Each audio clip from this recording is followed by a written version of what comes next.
Welcome back. Physical and mental fitness is a very important requirement in the election of a governor or president into office. And in continuance of it, the state of health of leaders in the power has a huge effect on citizens and polity of the country. Illness can affect the decision-making powers of leaders and can be primary cause of political instability. Our constitution, however, provides that no person shall be qualified for the election to the office of the governor of a state in any part of Nigeria if adjudged to be a lunatic or otherwise declared to be of unsound mind. Joining us to discuss this issue about sick leaders in office is a civil rights activist and public affairs journalist, Mr. Achike Chude. It's great to have you on the show, sir. Welcome. Yeah, thank you. Thank you for, yes. We've all heard about the Sontai story, and we talked about it the whole of last week. And I know you've also had various TV appearances on this issue. What exactly does the Constitution say?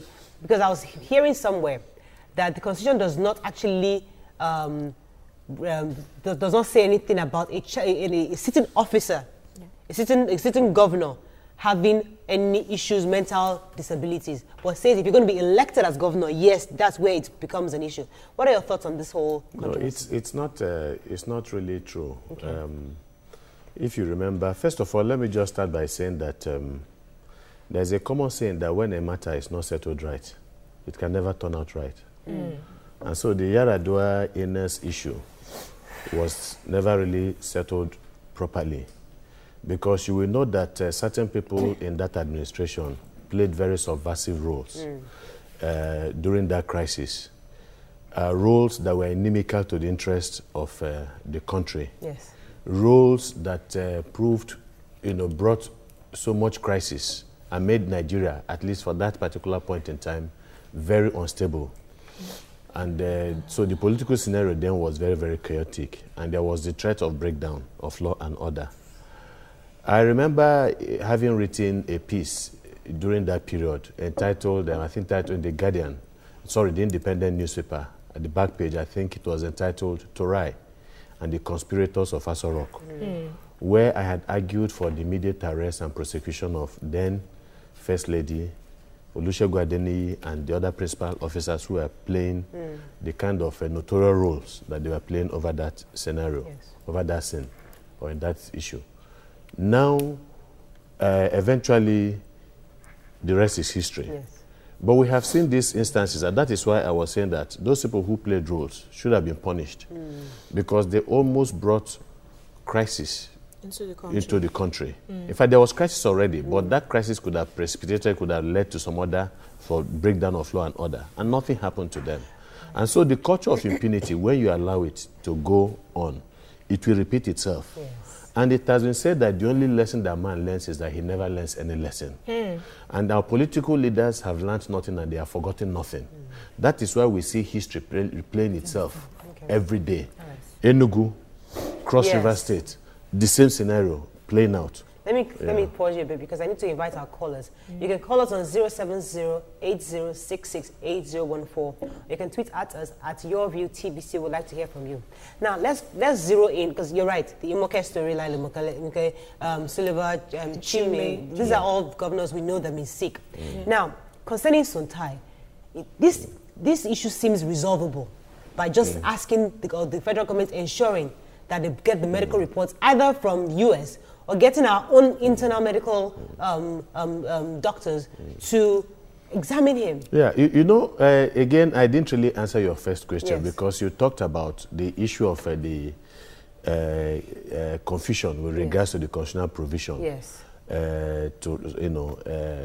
As it has bearing on Sontai's illness. You see, the issue is that those who wrote the Constitution will also forget the fact that people say it's not the people's Constitution, but we have a Constitution in place. But there's also that belief, that knowledge, that human beings are not immortal, and that they are subject to the vagaries of life, which includes sickness once in a while, whether of a physical kind or in other kind. And that is why, in the absence of a governor, for instance, if he dies, while in office and so on, there is a replacement, like we had with the Yaradua scenario and so on. So when, in anticipation of that, the State Executive Council, just as it happened with the Federal Executive, it was supposed to happen with Federal Executive Council, appointed, of course, by the governor in this instance, commissioners, can sit down and deliberate on the health of the governor. And once, and then, a doctor, and what they do is just to deliberate on the findings of maybe a medical commission that is put in place. And on the basis of the findings of that medical commission, if the governor is deemed unfit to remain in office, then by a majority, a two-third majority of the votes of the members of the cabinet, the governor can be removed from power.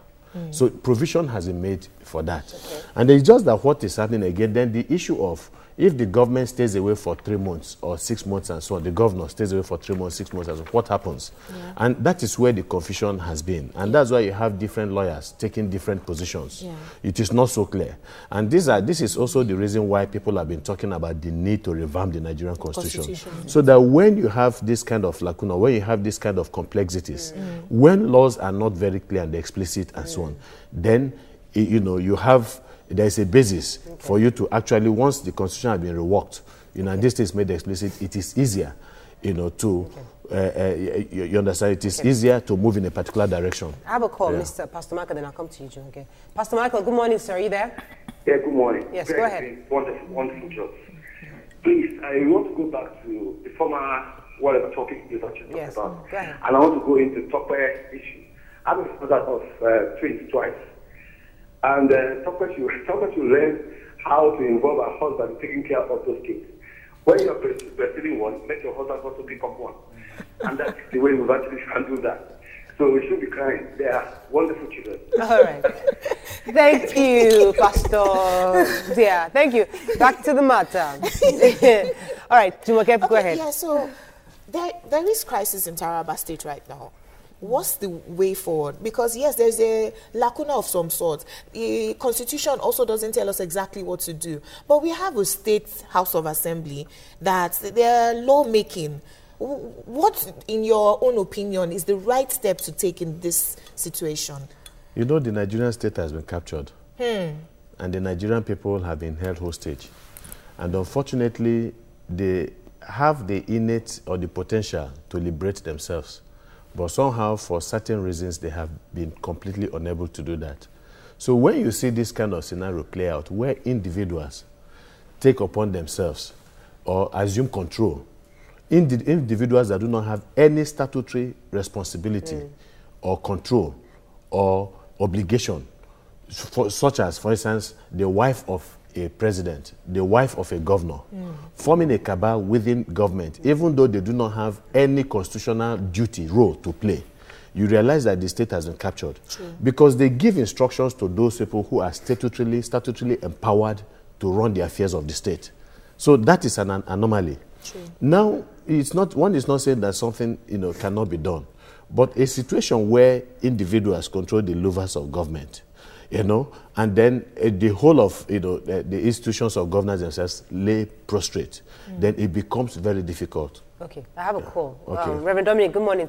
Welcome back. Good morning, my dear. Yes, go ahead. My friend here last week in China predicted how the Taraba State Governor will come back.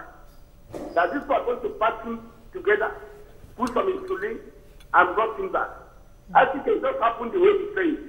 We saw a man packing with insulin and came back like a toy. It can only happen in Nigeria. Why I'm not more teaching anybody? I resigned from civil society organization. In the 90s, I went to prison about that time. And nobody teaching us. When we fought for Jonathan in Sept, Nigeria, we thought Jonathan could have compensated us. But Jonathan today began to frustrate us that fought for him. In common place. I'm not more fighting for anybody. Nigeria is at crossroads. We say let us pray. I'm tired of people pray as a pastor.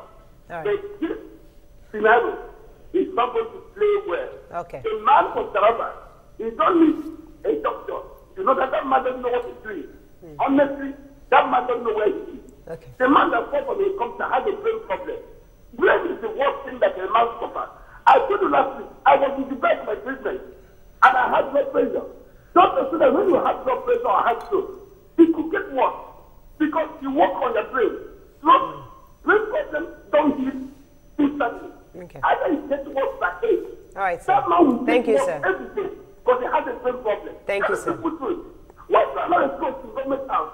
In a state that has about 3 million people. All right, sir. Thank you, Reverend Dominic. From what Reverend Dominic just said, I mean, because we are not politicians, we are just women. we like to hear things in a very, very simple. Women that are politically savvy. No, we just like, we're not worried because when you're talking a lot of political terms. We just want it in plain English. No. Do you think, in a plain man's language, do you think Governor Sontai should be allowed to continue to govern in this state? The man is obviously not fit now. I mean, it's so easy. You know, he was supposed to have come back to Taraba State some time ago, and then, you know, somehow he ended up not, being brought back home. And then this time around, a lot of people were skeptical, and they were thinking that he might still not come back.